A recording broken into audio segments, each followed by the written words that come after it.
Hi there, I'm Lena Anani, and you're listening to She Wrote a Book, where I interview amazing women from all over the world who also happen to be published authors. I created this show to educate, entertain, and inspire you to be the voice you want to hear in the world. Now let's get started. You are listening to episode number 87 of She Wrote a Book, and today I'm interviewing Auriel Grace, the author of the book, A Soul Group's Journey, The Beginning. A Soul Group's Journey is a heartwarming and heartbreaking story of how a soul group came together for their last lifetime on Sirius B, based on a past lifetime that Auriel had and has met many of the souls in this lifetime and is friends with them still. Auriel Grace is a clairvoyant medium. She helps people release past life trauma through a process called Soul Retrieval. She started writing the Soul Group's Journey after some incredibly lifelike dreams and hearing each character's name many times in her mind. Again, her book is called The Soul Group's Journey, The Beginning. You can find the link to purchase her book in the show notes for this episode at SheWroteABook.com/87. So, Auriel, it's such a pleasure to have you as a guest today. I'm really excited to talk to you about your book. I have so many questions. My first question for you is this: what inspired you to write and publish this book? This book, it was the dreams. I kept having these wild and crazy dreams of being in a very different kind of forest, in a different kind of place, and I kept hearing the names. Mostly that's what it was, is that I heard names. I heard names that I had never heard before, and some of the names were like, what? So at first I thought they might be Native American names because they're very natural names, like Rain or Raven, Feather, things like that. So at first I thought, okay, well maybe this is a Native American thing, but it wasn't. It's off-planet, and on Sirius B, it was our last lifetime really truly together, just working together. Yeah. Awesome. Very cool. So for the benefit of the listener, can you explain to us a little bit about what Sirius B is? Sirius B is it is a planet that no longer exists. It was part of the Sirius planetary system, and so B no longer exists. It morphed out a long time ago, like eons ago. So it was our last lifetime there. And we were a soul group. We still are a soul group, but we're kind of scattered now. Yeah. So it no longer exists, but it was a planet very much like Earth. There were different types of plants, different types of trees, and different colors and things like that, only because of the way the sun, how it rotated around the sun. So, yeah. But it was similar. Do you have, So do you feel like so what are some qualities that you see, like a common quality that you see among people who shared a lifetime with you on Sirius B? The quality is that we all know each other. Like, we immediately know each other. It's we're immediately comfortable, and I hear the sound of a party, like champagne glasses and music and things like that. And it's just like when we meet, it's like a party. It's a celebration. That's so cool, and it's a celebration of soul groups coming together. Yeah. So, what is your definition of a soul group? My definition of a soul group, and specifically this type of soul group, is a core group. It's the souls that travel together through lifetimes, like many lifetimes over and over again, and everyone is teaching others lessons in that and assisting with other people's lessons. It's a coming together. It's very it feels very bonded and natural, like a natural family rather than a family that you were born into. So that's what my definition of a soul group is.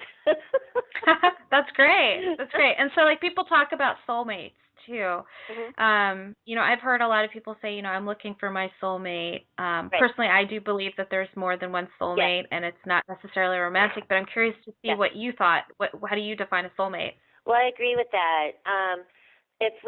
One of my teachers told me, she said, look at everyone and see them as your soulmate. And once you see everyone as your soulmate, you'll never feel that like loneliness or longing anymore. And so I do believe that soulmates are not just romantic. Soulmates are there. They're your soul. They're part of your soul. They're your mates. They're your friends, your lovers, your cousins, your sisters, your brothers. They're all of those things to you, whether they're related or not. A soulmate is there to assist you in whatever endeavor that you're going through, whether it's learning lessons or climbing up to the top or writing a book, whatever that is. So it's not just about romance. And sometimes it can be not very comfortable as well. Can you give us an example of the uncomfortable situation of a soulmate? The uncomfortable situation of a soulmate is someone who comes in and tests you, or somebody who comes in and says, okay, really, who are you? What are you doing?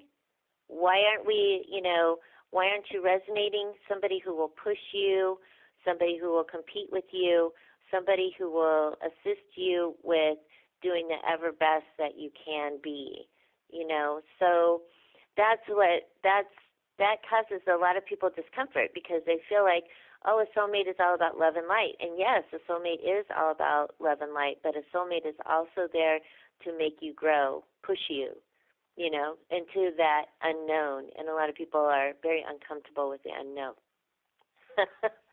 Absolutely. I know my mom and I joke about how we must be soulmates because we both had a strong feeling that we were sisters in a past life, and I was the older sister, and so I was the one who was in the maternal spot, and and in this lifetime she's the one who's more maternal. It's just interesting. And I agree that sometimes soulmates do test you, and they're your teachers sometimes, and it's the uncomfortable soulmate sometimes. Yes. I love it. Awesome. So how did you realize that this was one of your past lives? The story of the book. Because I kept feeling like I was in it. Like I would see parts of the story like videotape, and I would actually feel those parts as well. And I was seeing them through one of the characters, which is, her name is Airel, Airel. And so I was seeing the story through her eyes. And if you look at the book, if you purchase the book, you'll see a cast of characters. And one side are the characters in the book, and the other side are the characters or the people that I've met in this lifetime that are those people. So, and I think I have I would say 75% of that soul group I have met in this lifetime. That's incredible. That is so cool. Yeah, it is pretty cool. Wow. Is there any relation to Airel, the past life name, any relation to the past life name to your current name? No, it's not. They're just both A's. Okay. Very cool. Very cool. And so, how did you, I know I asked you this, like, how do you know that you've met them before? You feel like they're, you said it feels like a party or a celebration. Yes. Can you give an example of like one specific moment where you did meet one of your soulmates?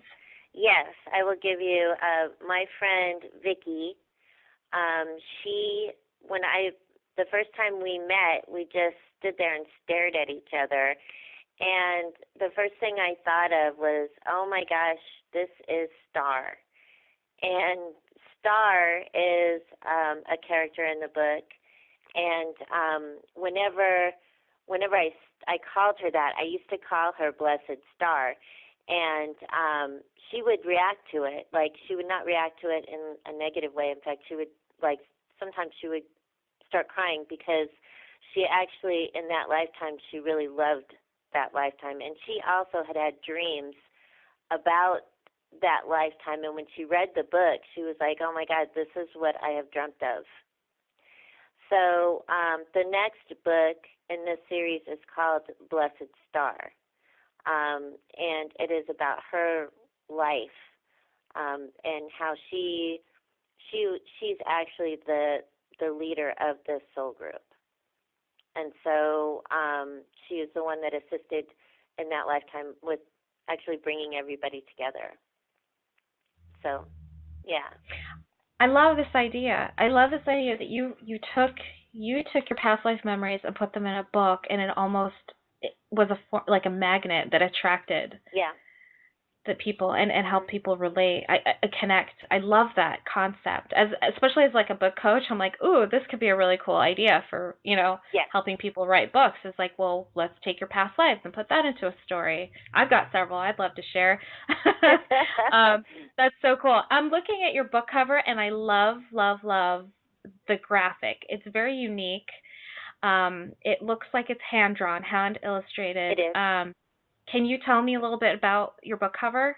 The book cover is, there are stars in a circle on the book cover, and each star represents a soul. So you'll see the name of the soul next to the star.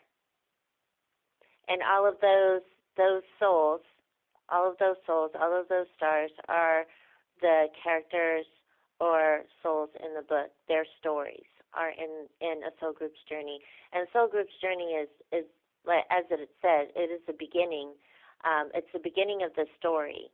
And they come to a place where they can rest. So that's how they all come together.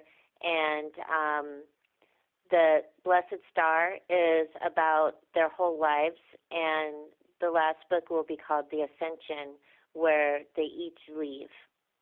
They each leave the planet in their own way. Wow. So awesome. Yeah. So Auriel, what do you love most about being an author? I love the energy of being an author. I love to be able to just sit and start writing and lose time and just be in the story as I'm writing. So that's what I love about it, connecting with the story and just moving through it. It's almost, I've written some other books, and it's just like going through a review. Yeah, awesome. Very cool. So, Auriel, thank you so much for being our special guest today. We will have a link to your book in the show notes for this episode, and our listeners can find that at SheWroteABook.com/87 to learn more about our author and her awesome book. So, Auriel, thanks again. It's been a pleasure. It has been a pleasure. Thank you so much, Lena. Thank you for listening to She Wrote a Book. If you enjoyed this episode, then subscribe now so you can automatically get access to all new episodes, and feel free to share your inspired thoughts with us in the comments too. I'd love to hear from you. Until then, may you always feel good and make magic.